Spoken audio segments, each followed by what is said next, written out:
बाबा बैजनाथ देवघर की कहानी भगवान शिव के अन्य भक्त लंकापति रावण और उनकी तपस्या से जुड़ी हुई है। यह कथा शक्ति, भक्ति और चालाकी का एक अद्भुत संगम है। पुरानी कथा के अनुसार रावण भगवान शिव के प्रसन्न कर उन्हें लंका ले जाना चाहता था ताकि उसकी लंका का अजय बना जाए। उन्हें हिमालय पर तपस्या की और उन्हें 9 सिर काटकर शिव को अर्पित कर दिया। जब वह अपना 10वां सिर काटने वाला था तब शिव प्रकट हुए, उन्हें वरदान मांगने को कहा तो रावण ने महादेव से प्रार्थना की और वो उन्हें साथ लंका चले जाने के लिए बोला। शिव जी तैयार तो हो गए, लेकिन लंका उन्हें एक कठिन शर्त रखी। मैं लिंग के रूप में तुम्हारे साथ चलूंगा, लेकिन यदि तुम्हें रास्ते में कहीं भी इन्हें भूमि पर रख दिया तो मैं वहीं स्थापित हो जाऊंगा और फिर वहां से नहीं हिलूंगा। रावण ने शर्त मान ली और उन्हें शिवलिंग लेकर लंका की ओर चल पड़ा। देवताओं के भय हुआ कि यदि शिव लंका चले गए तो रावण को हराना असंभव हो जाएगा। उन्हें भगवान विष्णु की सहायता मांगी। तब जब रावण ने देवघर झारखंड के पास पहुंचा तो वरुण देव की माया से उन्हें तीव्र लघु शंका पेशाब महसूस हुई। रावण विवश हो गया। उसी समय उन्हें एक ग्वाला बेजू नाम का एक दिखाई दिया।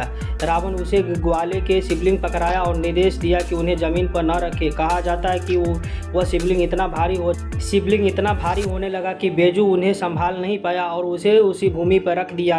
जब रावण वापस आया तो उन्हें पूरी शक्ति लगाकर शिवलिंग को उठाने की कोशिश की, लेकिन वह टस से मस नहीं हुआ। गुस्से में निराश में रावण ने अपने अंगूठे से लिंग को दबा दिया और वहां से चला गया। बाद में देवताओं ने आकर उसे लिंग की पूजा की। चूंकि रावण ने अपने सिर काटकर शिव को अर्पित किए थे, इसलिए महादेव ने यहाँ वैद्य, हकीम, डॉक्टर बनकर रावण के कटे सिरों से जोड़ा था। इसी कारण इस ज्योतिर्लिंग का नाम बैद्यनाथ, जो बाद में बैजनाथ हो गया। पराशक्ति शक्तिपीठ और ज्योतिर्लिंग का संगम यह स्थान केवल 12 ज्योतिर्लिंग में से एक है नहीं, यह बल्कि यह माता सती का हृदय गिरा था।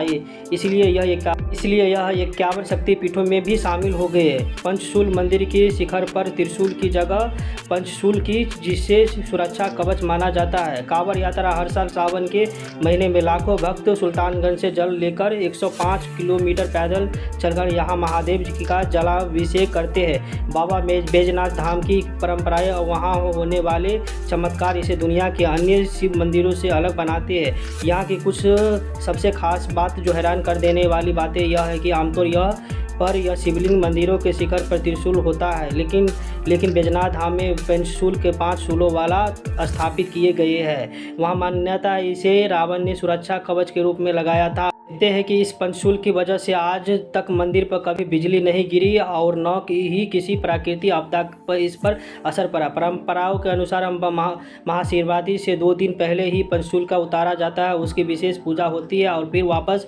स्थापित किया जाता है। उस समय मंदिर का क्या दुनिया का एकमात्र ऐसा मंदिर है जहां शिव और शक्ति माता पार्वती की मंदिर अलग अलग होते हैं, वे भी एक रेशमी लाल धागे के गठबंधन से जुड़े हुए हैं। श्रद्धालु यहां आकर दोनों मंदिरों के शिखर पर यह गठबंधन चढ़ाते हैं, जो सुखी वैवाहिक जीवन और अटूट रिश्ते का प्रतीक माना जाता है। कहा जाता है कि मंदिर में गर्भगृह में एक चंद्रकांत मणि है, जो मान्यताओं के अनुसार इस मणि से लगातार जल की बूंदें टिपकती रहती है, जो शिवलिंग का विशेष करती है। हालांकि यह आम श्रद्धालु इसे देख नहीं सकते क्योंकि यह बहुत ही गुप्त स्थान पर है। चूँकि रावण ने शिवलिंग को भूमि पर रख दिया था और वह उसे उठा नहीं पाया, उन्हें क्रोध में आकर शिवलिंग का प्रहार किया था।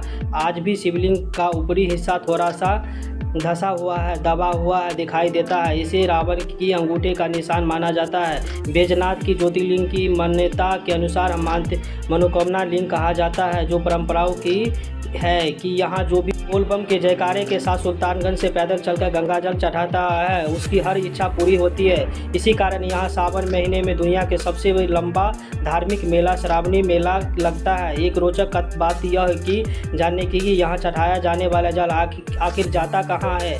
आज तक कोई भी यह पता नहीं लगा पाया कि यह गर्भगृह में चढ़ाया गया है। इतना सारे जल किस गुप्त मार्ग पे बाहर जाता है, कहाँ निकलता है, किस नहीं है। ये थी बाबा बैजनाथ की कहानी। आप लोगों को ये वीडियो कैसा लगा हमें ज़रूर बताइएगा। नए हो तो हमारे चैनल से ज़रूर आप लोग जुड़िएगा। आप लोगों को देखने के लिए धन्यवाद।